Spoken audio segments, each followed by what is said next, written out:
नमः सिद्धेभ्यां नमो अरिहन्ताणं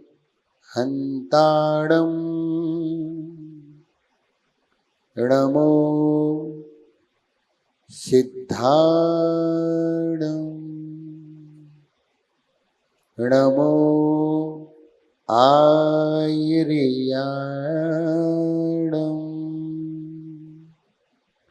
नमो वज्झायाणं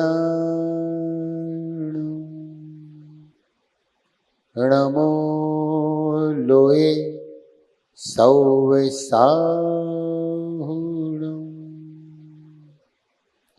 ऐसो पंचिणमो यारो सव पावपणाशिणो मंगलाणं च सौवेसिं पडवं हवै मंगलम् पडवं हवै मंगलम्। देवादिदेव आदिनाथ भगवान की परम पूज्य चार्य चक्रवर्ती आचार्य श्री शांति सागर जी महाराज की जय। परम पूज्य आचार्य श्री विद्यासागर जी महाराज की जय। परम पूज्य आचार्य श्री वसुनंदी जी गुरुदेव की परम पूज्य मुनि श्री नमी सागर जी महाराज की 3,9 करोड़ मुनि राजों की महानुभाव साधर्मी बंधुओं, चतुर्मास की स्थापना तो हमारी 9 तारीख को हो गई थी, क्योंकि आषाढ़ शुद्ध चतुर्दशी को ही चतुर्मास करने पड़ता है। आगम की आज्ञा और लगभग जितने भी साधु हैं हिंदुस्तान के अंदर में 99% साधुओं की स्थापना हो जाती है आषाढ़ शुद्ध चतुर्दशी का दिन रहता है। बस सभी ने कर ली है। ये तो समाज को दिखाने के लिए होता है कि स्थापना चतुर्मास कलश ये सब अपनी अपनी सुविधा के अनुसार, किसी को रविवार, किसी को सोमवार, किसी को मंगलवार, अपने अपने अनुसार दिन ले लेते हैं। तो आज का दिन भी शुभ है और अब चतुर्मास की स्थापना कोई बिरला ही करेगा। एक संस्मरण याद आता है 2005 की बात। हमारा चतुर्मास सहारनपुर में हुआ। एक महाराज जी थे, वो एलक जी थे, उनका नाम नहीं बताएंगे। देखो कैसे पाप कर्म का उदय आता है। उनका चतुर्मास हिसार में पक्का हुआ। चतुर्मास के 2 दिन पहले ही समाज ने उनको मना कर दिया कि महाराज जी चतुर्मास नहीं करा पाएंगे और आप और कहीं देख लो। वो महाराज जी एकदम सदमे में आ गए, कहां जाएं। फिर उन्होंने जैसे तैसे करके बस में बैठे, बस में बैठ करके सीधे दिल्ली आए एक महाराज जी के पास में, क्योंकि चतुर्मास का मात्र 2 दिन बचे थे बस। वहां पर उन्होंने एक महाराज जी से निवेदन किया, महाराज जी हम आपके साथ में चतुर्मास करना चाहते हैं, आप अनुमति दीजिए, हम आप ही के साथ में रहेंगे, हमारी व्यवस्था कहीं हो नहीं रही। वो महाराज जी बोले और कहीं देखो, हमारे पास नहीं। वो महाराज जी एलक जी फिर कार में बैठ करके नोएडा गए दूसरे महाराज जी के पास में। बोले महाराज जी 2 दिन का समय है, अब मेरे पास में कोई समय नहीं है, आप हमारा चतुर्मास अपने साथ कर लीजिए, जैसा भी कहेंगे हम तैयार हैं। वो बोले यहां नहीं और कहीं करिए। वो महाराज जी ट्रेन में बैठ करके सहारनपुर पहुंचते हैं रात को 8 बजे।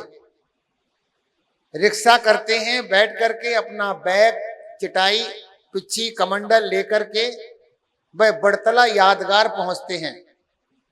वहां पर लोग उनको घेर लेते हैं, अरे रात को 8 बजे महाराज जी ट्रेन से आ रहे। उनको लोगों ने घेरा, वो रोने लगे, बोले भैया मैं बहुत परेशान हूं, आप लोग जाइए यहां से। एक लड़का आया भैया वित्ती में, बोला महाराज जी एक एलक जी आए, वो रो रहे हैं क्या हो गया? महाराज जी उन्हें लोग परेशान कर रहे हैं। हमने समाचार भिजवाया महावीर जैन नमक वाले को। मैंने, भाई कौन से महाराज जी आए हैं? बोले महाराज जी एक अलग जी आए हैं। हमने कि उन अलग जी को हमारे पास में लेके आना सुबह। अलग जी आए, वो पैरों में पड़ गए, रोने लगे। बोले महाराज जी मेरे इतने पाप कर्म का होता है बताओ। 2 दिन चतुर्मास के रह गए, मैं कभी जीवन में नहीं बैठा। बस में बैठ लिया, गाड़ी में बैठ लिया, ट्रेन में बैठ लिया, अभी भी मेरा पता नहीं है। वास्तविकता में ये चतुर्मास जो वर्तमान का चल रहा है, ये समाज को बहुत गर्त में ले जाएगा। चतुर्मास शब्द ही खत्म हो जाएगा। अब तो एक फंक्शन के रूप में वो देखा जाएगा। बड़ी बड़ी बोलियां, बड़े बड़े बैंक्वेट हॉल, बड़े बड़े रिसोर्ट, बड़े बड़े मॉल, उन्हीं में कार्यक्रम होगा और लाखों करोड़ों की बोलियां जाएंगे।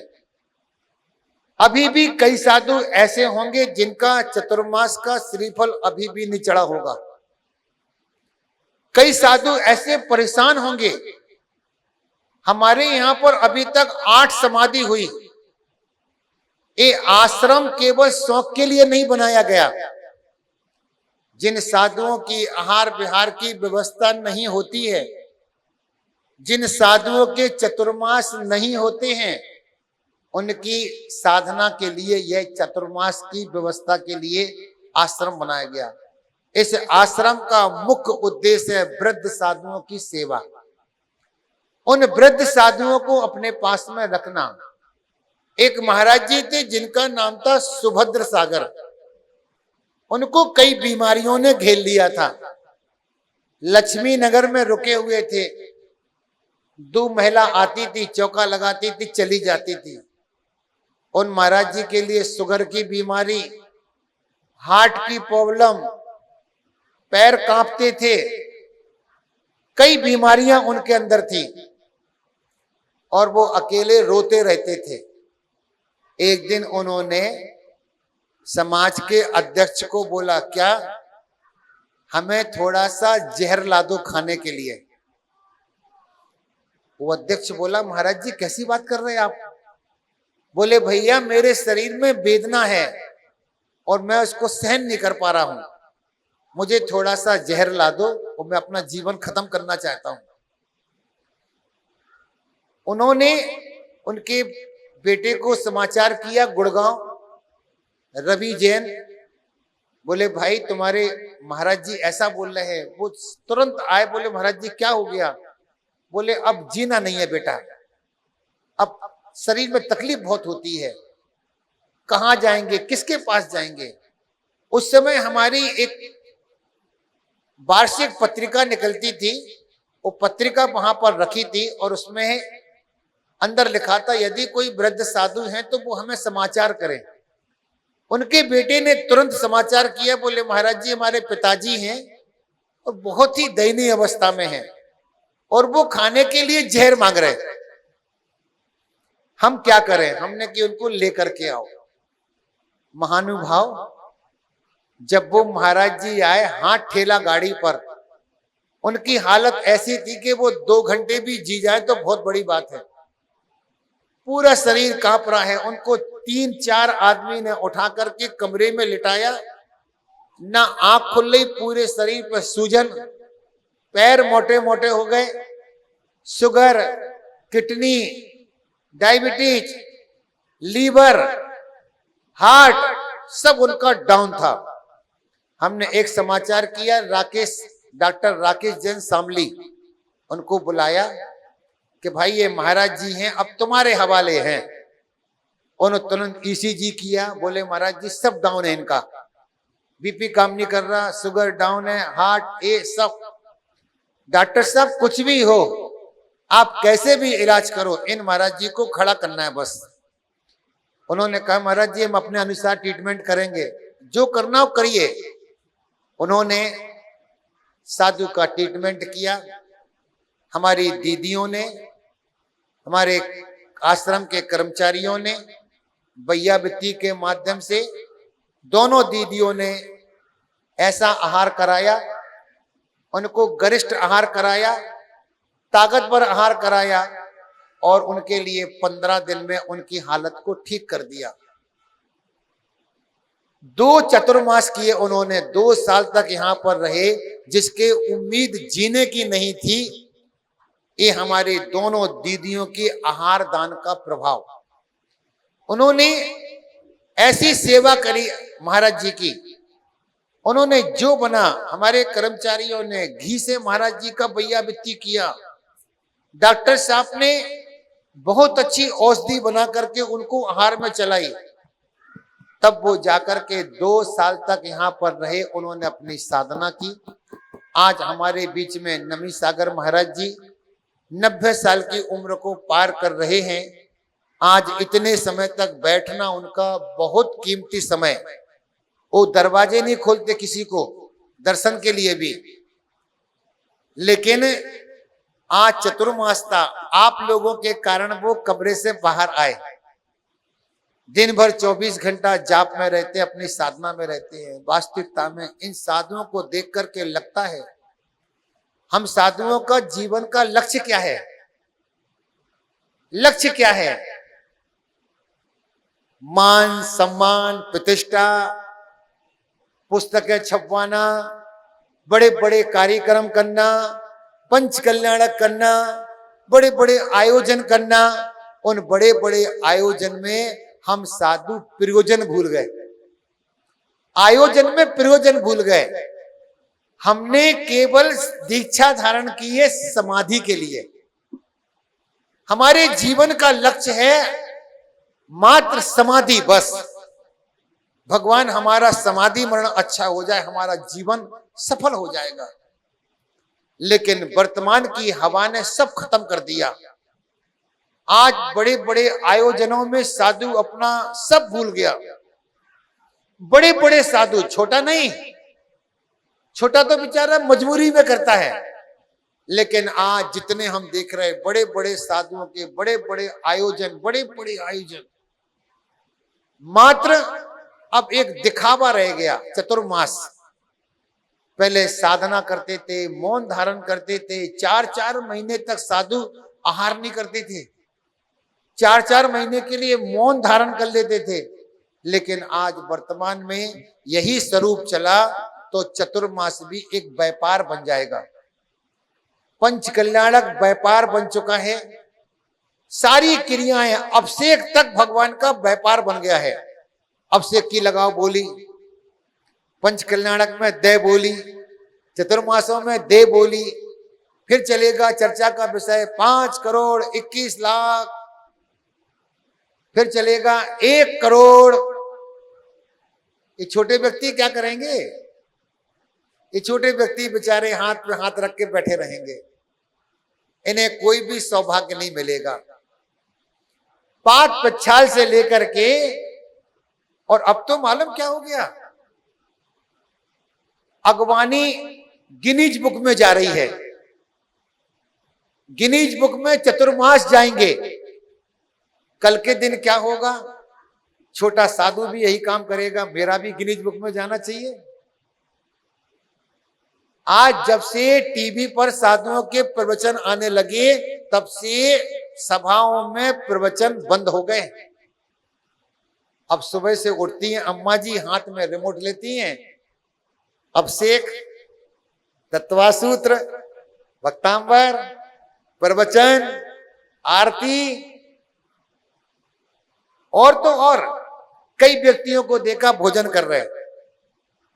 ए आजा, महाराज जी के प्रवचन आ रहे हैं, मैं अपने खाना खा रहे हैं, मैं टीवी देख रहे हैं। कई लोगों ने तो शंका समाधान के लिए बाथरूम में टीवी लगा लिया। अब जब उनका आने का टाइम है, तब तक उनके नहाने का टाइम है, तो उन्होंने बाथरूम में टीवी लगा ली और आराम से साबुन लगा रहे, महाराज जी का शंका समाधान सुन रहे। मोबाइल में, ये मोबाइल बाथरूम में ले जाओ, टॉयलेट में ले जाओ, कहीं भी ले जाओ, अरे पैर लग जाए तो मालूम मोबाइल को पैर नहीं लगा, तुम्हारी जिनवाणी को पैर लग गया। पहले सूतक पातक में लोग जिनवाणी नहीं छूते थे। किसी ने पूछा, महाराज जी अशुद्धि में, सूतक पातक में मोबाइल से पूजा कर सकते क्या? अब बताइए क्या समाधान निकालें? पूजा करना है, जिनमाड़ी नहीं छू रहे महाराज जी, मोबाइल से पूजा कर रहे हैं, मोबाइल से तत्वासुत पढ़ रहे हैं, मोबाइल से भक्तांबर पढ़ रहे हैं, अशुद्धि में चल रहा है, सूतक पातक में चल रहा है। इसका क्या प्रभाव पड़ेगा? शंका समाधान वाले भी क्या समाधान करेंगे? लेकिन जो साधना का पर्व था, कल भी सच था, आज भी सच है, आगे भी सच रहेगा। जिन साधुओं को समाधि पूर्वक मरण करना है, उनको चतुर्मास अच्छे से करना पड़ेगा। हम लोगों ने चतुर्मास के स्वरूप को बदल दिया। पहले क्या होता था, अपने अपने नगरों में, आज से 20 साल पीछे जाते तो क्या मिलता है, अपने अपने मंदिरों में, अपनी अपनी समाजों में चतुर्मास होता था। सारे नगर के लोग इकट्ठे हो जाते थे, उसी में चतुर्मास की व्यवस्था होती थी। बड़ी बड़ी पत्रिकाएं, बड़े बड़े पोस्टर, बड़े बड़े आयोजन, बसें जा रही हैं, लोग आ रहे हैं। एक व्यक्ति, जब आचार्य बसुनंदी जी महाराज जी को एलाचारी पद मिला, तो सुबह सुबह कुछ लोग निकल रहे थे। बोले भाई कहाँ जा रहे हैं? बोले आचार्य बसुनंदी महाराज के लिए एलाचार पद की शुभकामना देने जा रहे हैं, शुभकामना देने जा रहे हैं। डॉक्टर वीर सागर जी बोले भैया, उनके ऊपर तो जिम्मेदारी का बोझ दिया जा रहा है कि आज से तुम आचार्य हो, तुम्हें अपने संघ की देखरेख करना है, संघ का स्वाध्याय कराना है, संघ को देखरेख करना, दीक्षा देना, प्रायश्चित देना, उनके ऊपर जिम्मेदारी डाली जा रही है और आप जा रहे हैं शुभकामना देने के लिए। तो ऐसा ही यह चतुर्मास भी एक जिम्मेदारी है, क्योंकि आप कितनी भी व्यवस्था कर लेना, ठीक है पानी नहीं गिरेगा लेकिन घास तो उगी जाएगी, जीव तो आ ही जाएंगे। लाइट जलाओगे, लाइट में हजारों पतंगे उड़ेंगे, छोटे छोटे जीव पैदा हो जाते हैं। जैसे साधु का चतुर्मास होता है, ऐसे ही श्रावक का भी चतुर्मास होता है। जैसे साधु 4 महीने एक स्थान पर रहते हैं, आप भी नियम कर लेना, आपका भी चतुर्मास प्रारंभ हो गया। तो क्या करना, रात्रि भोजन नहीं करेंगे दिवाली तक, दिवाली तक नियम कर लेना। महाराज जी बाहर की छूट दे दो, बाहर की छूट दे दो। बाहर की छूट मतलब माँ जी घर के बाहर बैठ के खा सकते हैं। लोग होशियार हो गए हैं, बाहर की छूट दे दो। आज से जमी कंद का त्याग कर देना, दीपावली तक आलू छोड़ देना, गाजर छोड़ देना, मूली छोड़ देना, है ना। अब ऐसा नहीं करना कि समोसे में से आलू आलू निकाल दो, बाकी खा लो।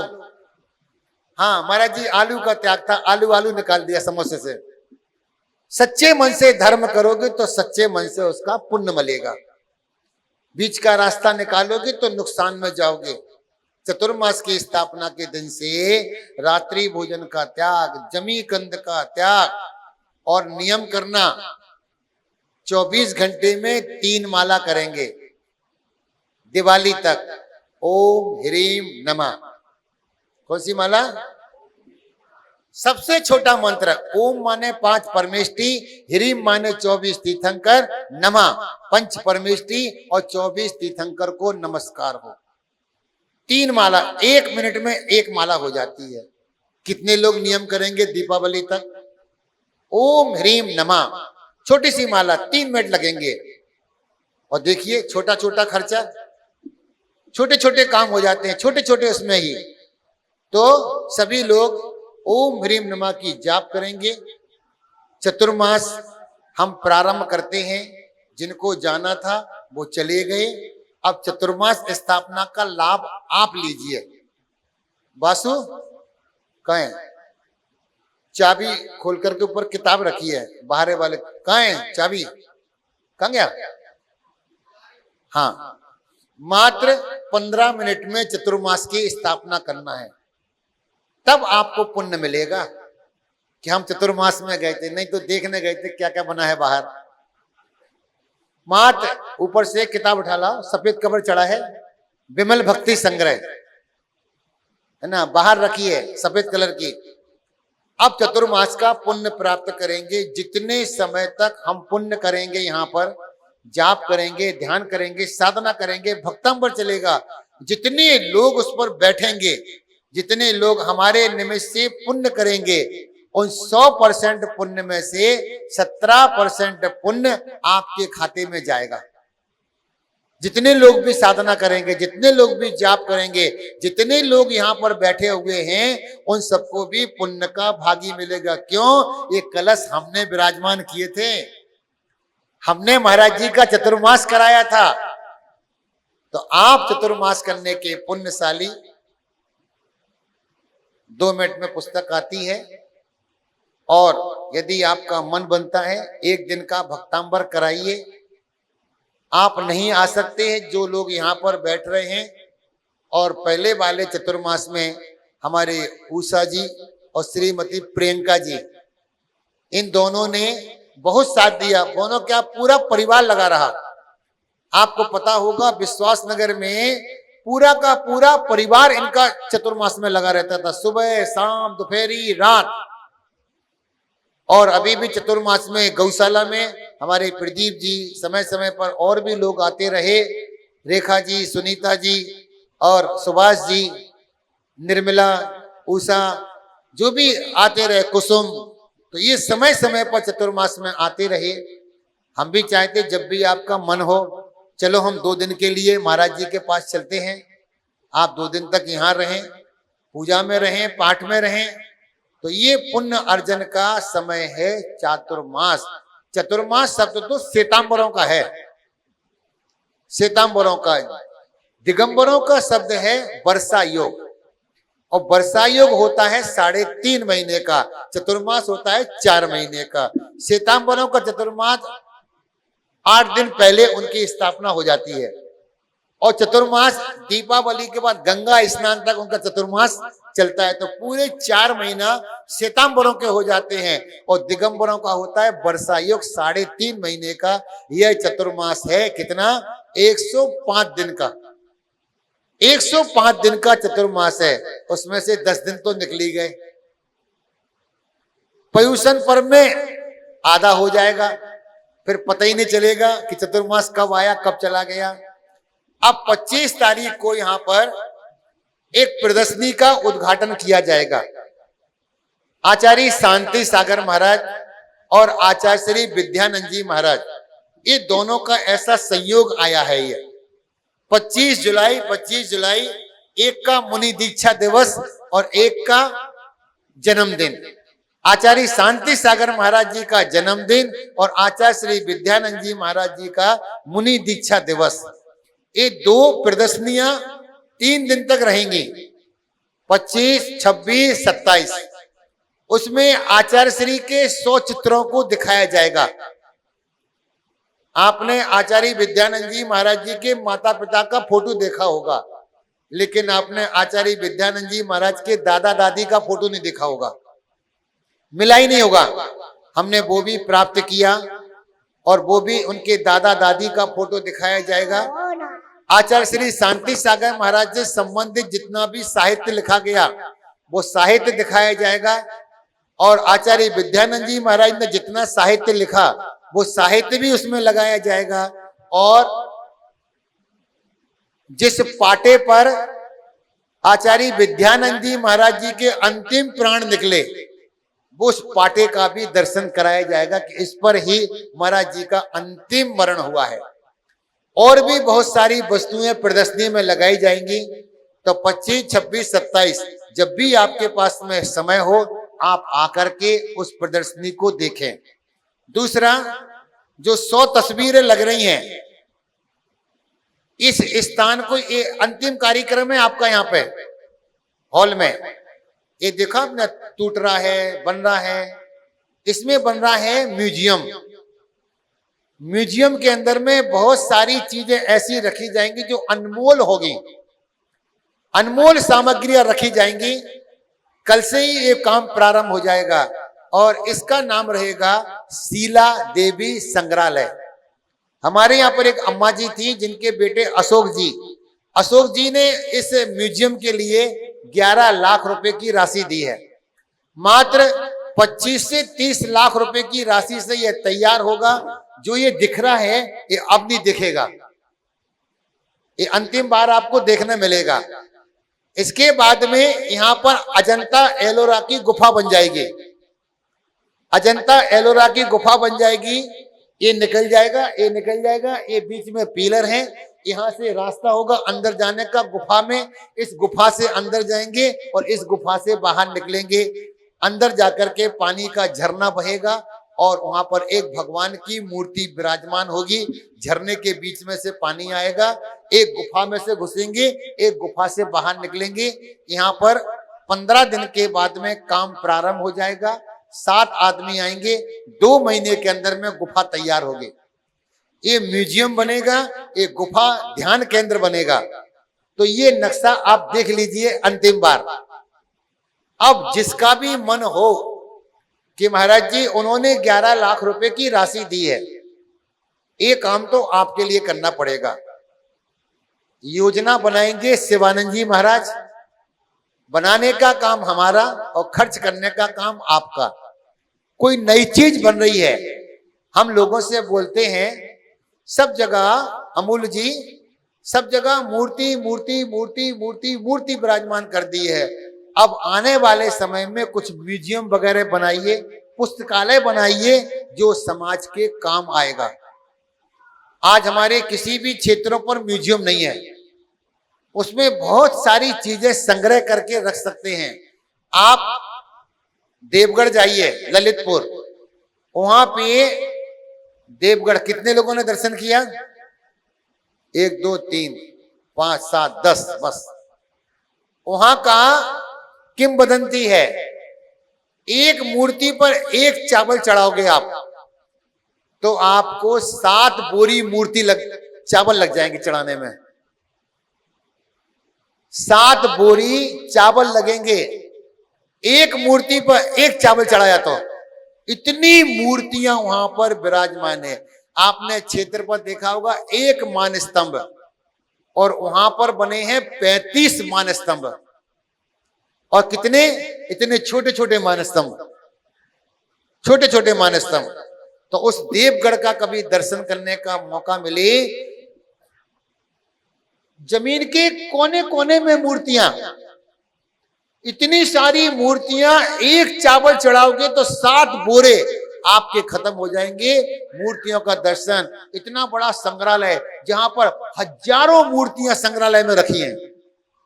तो ये संग्रहालय के आहार जी में जाएंगे, वहां पर भी संग्रहालय देखेंगे। लेकिन दिल्ली का संग्रहालय तो बंद पड़ा है, उसमें भी अपार एक से एक मूर्तियां रखी हैं। कहां है संग्रहालय? दिल्ली में कहां है संग्रहालय मूर्तियों का? बाल आश्रम, वे मूर्तियां ताले में बंद पड़ी हैं। बाल आश्रम के अंदर में बहुत सारी मूर्तियां एक हॉल में सामने, जस्ट सामने जाते हॉल बना है, वर्षों से ताला बंद है। 1-2 मिनट के अंदर आपको एक बात सुनाते हैं, नई बात है, याद आ गई है, सुनिए। 1952 में, सुनिए 1 मिनट, 1952 में सम्मेद शिखर की प्रत्येक टोंक पर मूर्तियां विराजमान थी। 1952 में प्रत्येक टोंक पर मूर्तियां विराजमान थी और 1962 में वे मूर्तियां चोरी हो गई। सारी की सारी मूर्तियां टोंकों से गायब हो गई। उसके बाद में 1970 के लगभग 20 पंथी कोठी के बाजू में एक भूमिया भवन बना है, श्वेतांबर कोठी। उसमें एक हॉल का निर्माण होना था, तो उसमें खुदाई चल रही थी शिलान्यास की। खुदाई करते करते वो 24 की 24 मूर्ति निकल गई जमीन के अंदर से। लोगों में खुशी की लहर छाई, मूर्ति निकली। जो 24 मूर्तियां चोरी हो गई थी वो जमीन के अंदर से मिली।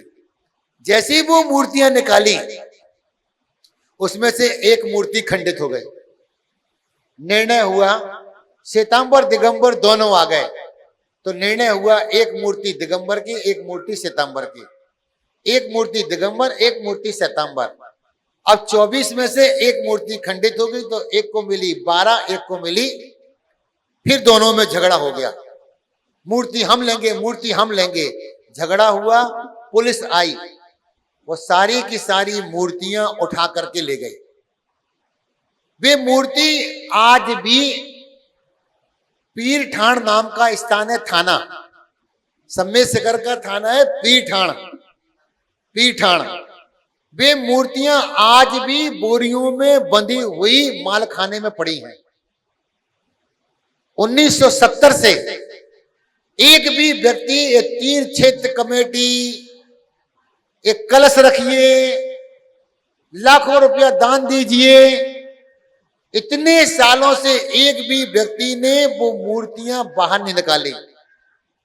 बताइए, 1970 से वो सारी मूर्तियां मालखाने में कचड़े में पड़ी हैं। नए नए मंदिर बन रहे हैं, नए नए जीर्णोद्धार हो रहे हैं, नए नए तीर्थ बन रहे हैं, और अब तो तीर्थ बनने का 500 करोड़ की लागत का भी तीर्थ बन रहा है।